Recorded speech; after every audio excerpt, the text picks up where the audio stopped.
Okay, that's great.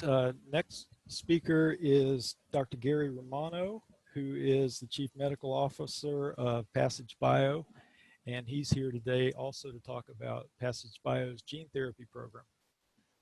Gary, thank you for being here. Thanks, Doug, and thank you all very much for this opportunity to provide you with an update about the gene therapy that Passage Bio is developing for the treatment of patients with GM1 gangliosidosis. And I'm trying to advance my slide. Let's see, there we go. Passage Bio is committed to developing transformative gene therapies and other genetic medicines for patients suffering from life-threatening rare monogenic CNS disorders, brain disorders. And our very first clinical trial will start later this year in patients with GM1.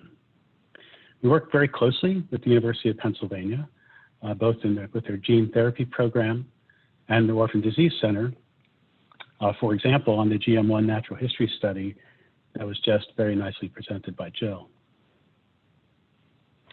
I'd like to start by briefly reviewing the mechanism by which genetic mutations cause GM1 and how we expect gene therapy to benefit patients. GM1 is caused by inactivating mutations in the GLB1 gene that codes for the lysosomal enzyme beta-galactosidase. Under normal circumstances, beta-galactosidase works to degrade lipids such as GM1 gangliosides in cells. Thus, in patients with GM1, beta-gal enzyme activity is severely reduced, and in both brain and in peripheral organs, this leads to a buildup of toxic GM1 gangliosides, which then cause injury to cells in both the brain, we call that neurodegeneration, and also in peripheral organs such as liver, heart, skeleton, and others.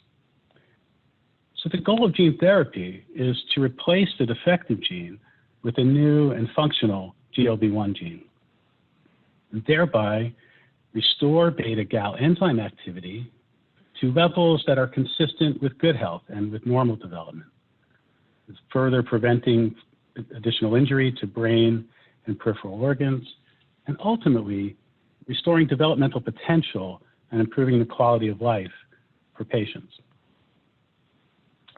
So first, a little background on gene therapy for those of you who may not have heard about this in detail before. So gene therapy starts with what's called a virus vector or viral vector. In this case, an adeno-associated virus, or AAV, which is made up of a viral capsid or coat, which is seen in white with the spokes, and viral DNA, which is inside. Now, before we use the virus for gene therapy, the viral DNA is removed and it's replaced with the healthy gene that we want to deliver to patients as a therapy. And this is an important point because it means that we do not have to worry about the AAV virus causing viral disease or infection. Now, in the case of our gene therapy for GM1, a normal healthy copy of the GLB1 gene is produced, and it's placed or inserted into an AAV vector or capsid to create this viral vector. And the AAV vector carrying the gene is then injected into the patient, in this case, into a region at the back of the skull, the bottom base of the brain, directly into the CSF or cerebral spinal fluid that flows around the brain and spinal cord. So the needle is placed, a very small needle can be placed and reach this cistern magna, which is a CSF fluid space where the injection is made. And that viral vector then flows around the brain and around the spinal cord and can be taken up by cells, brain cells, that then begin to make the beta-gal enzyme. Those cells secrete the enzyme, that is, they make it inside and then they release it out into the brain in fairly large amounts that can be then taken up by other cells throughout the brain. And in this way, it increases the beta-gal, this gene therapy ultimately increases the beta-gal activity in cells across the brain, which we believe will help to slow or stop the progression of GM1. One more point is that some of the viral vector leaves the nervous system and reaches the bloodstream and peripheral organs, thereby increasing the beta-gal activity in the body, outside of the brain, in the heart, the liver, the spleen, the lungs, and other organs. And this can potentially treat progression of disease there as well. So now I'd like to share with you some data from animal studies with our GM1 therapy, which we call PBGM01.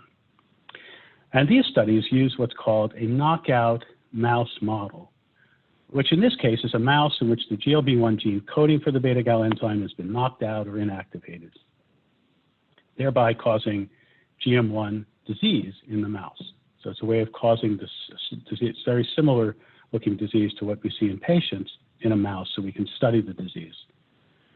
Now, in this slide, on the top figure, is data from one of our early studies in GLB knockout mice. And what we're showing here are data from 3 different groups of mice. Each dot in this data, on this slide, on this graph, rather, each dot represents one mouse. And it shows that treatment of knockout mouse with PBGM01 increases beta-gal enzyme activity in the brain and peripheral organs. So what you see here is 3 different groups of mice, as I said. First are knockout mice, knockouts that are heterozygous, that is, they carry one defective gene. And so like the parents of patients with GM1, they're healthy and they are normal. And they're shown here in blue.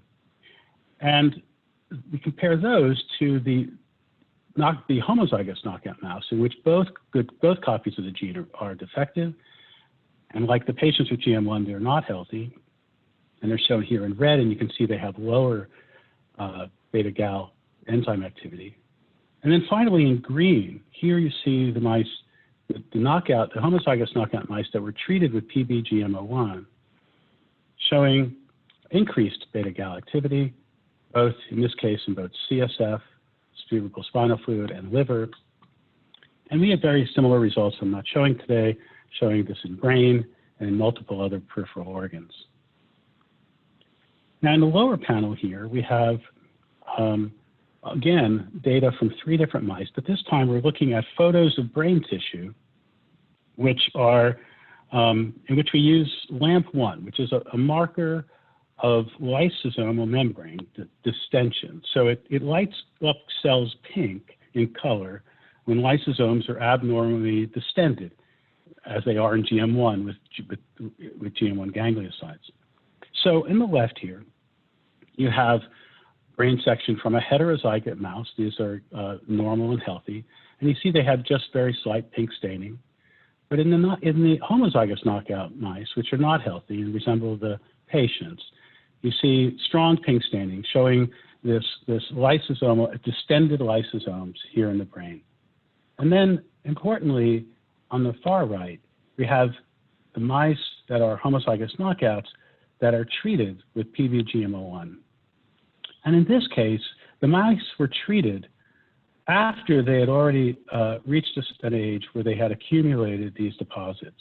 So what we're showing here is clearance of these lysosomal storage product or brain lesions in these mice, in these GLB1 heterozygote knockout mice. Next, I'd like to show you some data from another experiment in which we tested 4 increasing doses of PBGM01 in the same type of knockout mouse. The graph at the top shows the effects of treatment on neurological function. And here, higher scores indicate greater impairment or loss of neurological function. So the higher the score, the more impaired the mouse is. And you can see here in the heavy black line with the squares that the homozygous knockout mouse had progressive impairment of neurological function starting after 60 days, but progressing over time. You can also see that with treatment, we see a dose-related preservation of neurological function, with improvement even at our lowest dose of dose 1, shown here in the light blue, and at the second dose, increasing improvement. And the doses 3 or 4, which are the two highest doses, you don't see because they're superimposed here at the base on the x-axis on the bottom. And so they had no neurological dysfunction or no impairment out to 240 days following treatment. Finally, on the bottom of this slide is data from the same study showing a dose-related effect on survival of the mice. Now, FDA specifically requested that we run the study long enough to see an effect of survival of the mice. And in this graph, all the mice start with 100% survival when they're alive, but over time the mice die or they become sick or immobile so that they have to be euthanized or according to pre-specified protocol rules. So you can see that the homozygous knockout mouse starts to lose survival at around 180 days, and it progresses, and by the time they get to around 270 to 80 days, they all either die or have to be put down for euthanasia because they can no longer walk or reach food or eat. Whereas the mice treated with PBGM01 show a dose-related improvement in survival at every dose. So even at our lower dose, we see significantly better survival, which gets even better at this dose 2. And again, at our top 2 doses, we see 100% survival out to 300 days. So taken together, altogether, we believe that these data showing related improvements in brain lesions and preservation of neurological function and survival suggest that PBGM01 has the potential to provide a transformational therapy for patients suffering with GM1. This is a high-level overview of the clinical trial that we expect to start later this year in patients with infantile forms of GM1. We're going to start with 2 dose cohorts, and based on the animal data, we expect each of these doses to have a therapeutic benefit for patients. They'll receive a one-time injection of PBGM01, as I explained earlier, and that they'll be followed for 2 years for collection of safety, biomarker, and efficacy data, followed by a longer-term safety extension of another additional 3 years where we'll look for effects on safety and durability of the treatment effects. Endpoints will include validated developmental scales from which we will pre-specify motor, cognitive, and expressive functions that are most dynamically changing in these infants and responding, we hope, to treatment. And we also will measure a number of biomarkers, including CSF and Betagal, CSF and serum Betagal activity, as well as others. And we plan to file our IND with FDA this quarter and expect to start enrolling the trial before the end of the year. We'll be providing more details on this protocol in the coming months following our IND submission. So I want to just thank you for thank you for your attention and again for the opportunity to participate in this family meeting, and I'd be happy to take questions. Thank you, Gary. That was tremendous. Let me just start my video back. We already have a few questions here. One's from Gail Berry, and I should have mentioned at the end of the last talk that Gail mentioned she was able to actually have her daughter sleep through the MRI. So that I didn't get that in because I didn't see her comment before the last talk ended. So that'll transition into her question, which is, how is the copy of the normal GLB1 gene produced? Yeah, so the normal healthy gene is produced by recombinant methods in the lab, and it's packaged into the vector with other regulatory elements which are basically pieces of DNA that help to regulate the expression of the gene, which means having the gene code for proteins. So I hope that answers your question. Right, and then after it's injected, then it just makes the Betagal from the gene therapy vector itself. Yeah, that's right. So it is taken up by cells, and it is packaged in the cell and to the nucleus, where it is then used by the cell. Like the cell makes all proteins by coding from DNA in the nucleus, and so the same here with these cells, which live within their own vesicles within the nucleus that are available, make them available for making protein. So they then develop the enzyme. The enzyme is then helps that cell, but really importantly in this case, the enzyme is packaged and then secreted, and then the enzyme can be taken up by many cells throughout the brain. So even in gene therapy like this, it's in the best of hands these days. You can really get the viral vector to be taken up and expressed by about 10% of brain cells, give or take. But in this case, because the enzyme is made and then secreted and then circulated around the brain, it can then get into cells all throughout the brain, which is really important for a disease like this if you want to be able to treat all parts of the brain that are affected by the disease. That's called cross-correction, which you may have heard of. Fantastic, thank you. Another question from, and pardon me if I mispronounce your name, Manolo Bellato. Do you have data on Betagal activity in bones and cartilage? Yeah, so we did measure Betagal activity. We've done this both in the mice. We've also done this in non-human primate studies where we did our toxicology studies. And we do see Betagal activity in many peripheral tissues. At the top of my head, I'm trying to remember to answer your question accurately about brain, whether it was actually measured in cartilage. I don't know. I'm quite sure we did see it in bone, but it was elevated in all tissues. We saw transduction broadly and also elevations in Betagal. Fantastic. Let's see. Here's a question on safety data. Has this been tested in human subjects at all?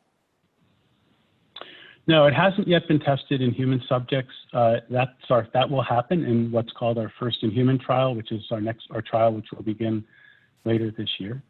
But we have tested in macaques, which are a form of non-human primate, and the results were very favorable. Fantastic. There's a question here again about immune suppression as part of the protocol, and if so, if there is immune suppression, how long will it be?